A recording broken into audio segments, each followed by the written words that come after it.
Звукот на разбојот во минатиот век се слушал речиси во сите рурални краишта на Северна Македонија.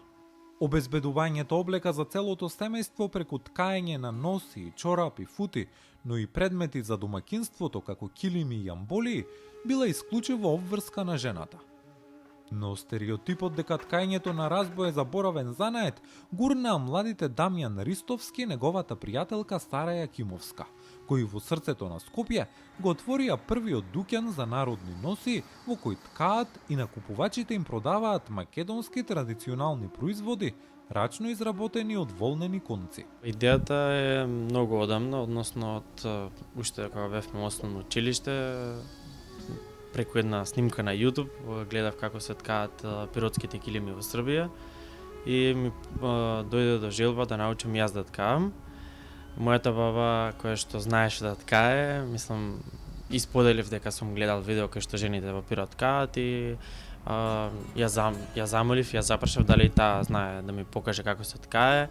Таа не беше многу расположена да се навраќаме на макотрпниот процес на ткењето и рече дека знае, меѓутоа дека тоа изумрело веќе, дека никој не ткае и едноставно дека не е во мода, нели да се уште да се ткае, тоа било некогаш и завршило, меѓутоа денеска никој не ткае и да не се навраќаме на минатото, на традициите.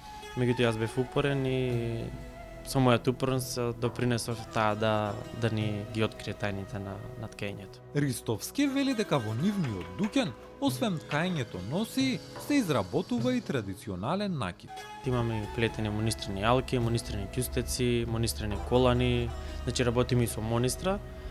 Исто така и откупуваме народни носи, оригинални народни носи и исто така и реставрираме, односно кога е оштетена, па човекот кој што си ја поседува носијата има желба да ја возобнови или да ја досреди доколку е оштетена.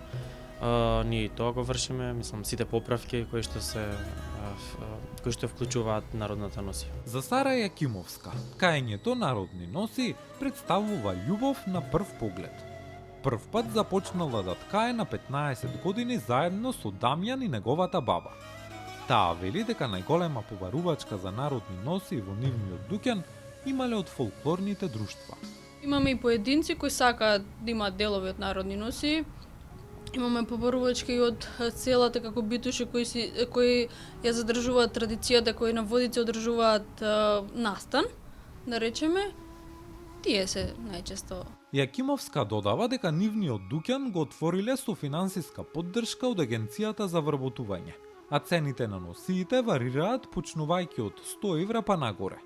На прашањето дали ткаењето е тежок занает, таа вели: Тешко е. Меѓутоа со многу напорна работа и љубов се постигна.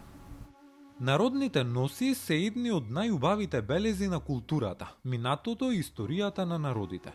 Пренесувани од колено на колено, рачно изработени, ткаени и везени, тие се богатство кое треба да се зачува, велат Дамјан и Сара.